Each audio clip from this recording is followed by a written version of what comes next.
आज आप लोगों के सामने नाक कान गला की बीमारियों के बारे में कुछ बातें शेयर करने चल रहा हूँ तथा उसके उपचार से संबंधित बातों को बताने का प्रयास करूँगा।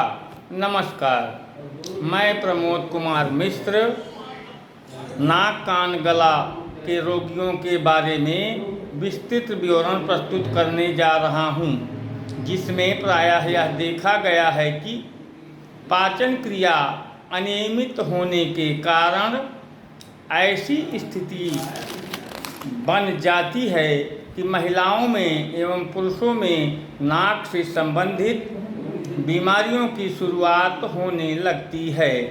इसमें मुख्य रूप से नाक के अंदर साइनस नामक एक लाल रंग का निशान दोनों नासिकाओं में दिखलाई पड़ने लगता है,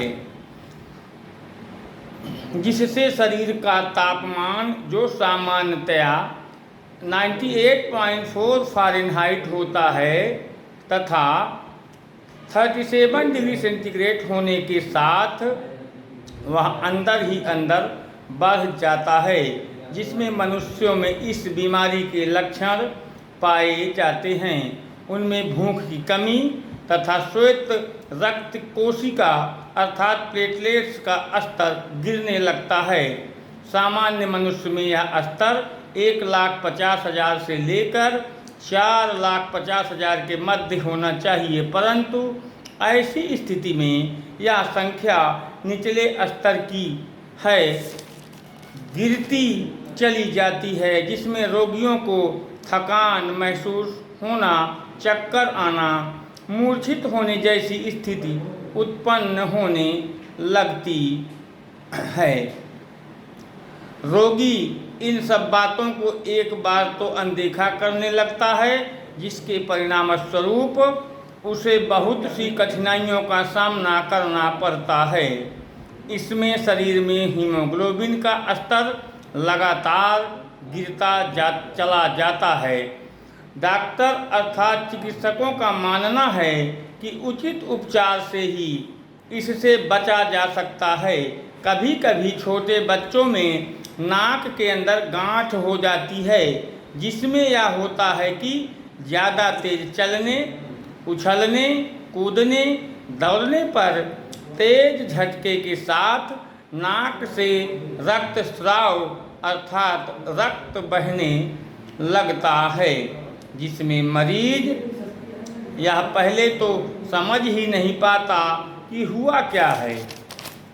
नाक के अंदर जो बाल उगे होते हैं वह उत्सर्जन तंत्र का कार्य करते हैं, बाहर से धूल मिट्टी तथा हानिकारक गैसों को रोकने का कार्य करते हैं। नाक शरीर की वह सुदृढ़ एवं सुगंध को पहचानने की एक ऐसी इकाई है जिसमें सूंघने की क्षमता होती है, लेकिन जरा सा भी दबाव नाक के ऊपर पड़ जाए तो रक्त बहने लगता है तथा तेज दर्द होने लगता है।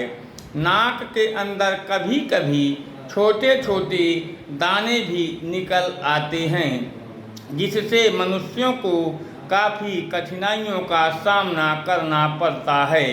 फिर नाक कान गला के चिकित्सीय उपचार से इसे ठीक किया जाता है। ये बीमारियां पाचन तंत्र अर्थात गैस्ट्रोपेट से संबंधित रहती हैं।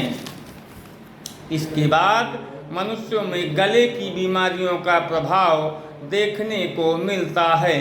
प्रायः यह देखा गया है कि मुंह के अंदर जो लार एंजाइम होते हैं उसके संक्रमण से गले में अर्थात ग्रास नली या आहार नली तथा श्वसन तंत्र श्वास नली भी संक्रमित हो जाती है, दाने पड़ जाते हैं।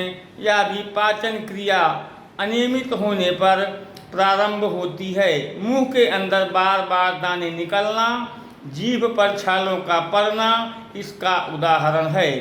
इसका चिकित्सीय परामर्श समय से उपचार करने पर इस रोग के रोगी को छुटकारा मिल सकता है।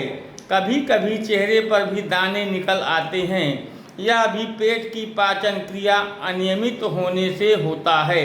इसमें जंतु विज्ञान के वनस्पति विज्ञान से संबंधित जिस पौधे की बात बताने जा रहा हूँ वह है नीम का पौधा, अर्थात नीम की पत्ती की ग्राइंड करके पीस के पीने से इसकी मात्रा 100 मिलीलीटर होनी चाहिए, जो शरीर को रक्त को शुद्ध करने में सहायता प्रदान करता है।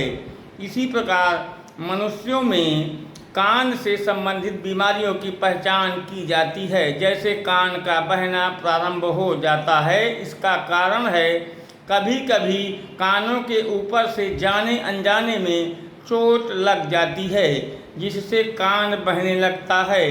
कान की पतली पतली नसें जिसमें रक्त संचार होता रहता है, उनके सूखने का खतरा बढ़ जाता है। कान के पर्दे फट जाते हैं। कभी कभी तेज आवाज़ हो जाने पर भी कान की स्वर्ण पट्टिका खराब होने लगती है, जिसमें सुनने में कठिनाई का सामना करना पड़ता है। कान के अंदर दाने निकल आते हैं, जिसमें कभी कभी पस बनने लगता है। इसके लिए सही चिकित्सीय उपचार की आवश्यकता पड़ती है। इसका उपचार सही समय पर एवं नाक कान गला विशेषज्ञ द्वारा कराया जाना चाहिए, जिसके परिणाम स्वरूप रोगी को तत्काल प्रभाव से राहत मिल सके। धन्यवाद। यह वीडियो कैसा लगा इसके बारे में कमेंट करें, शेयर करें, बेल आइकन को प्रेस करें ताकि अगला वीडियो समय से मिलता रहे। नमस्कार।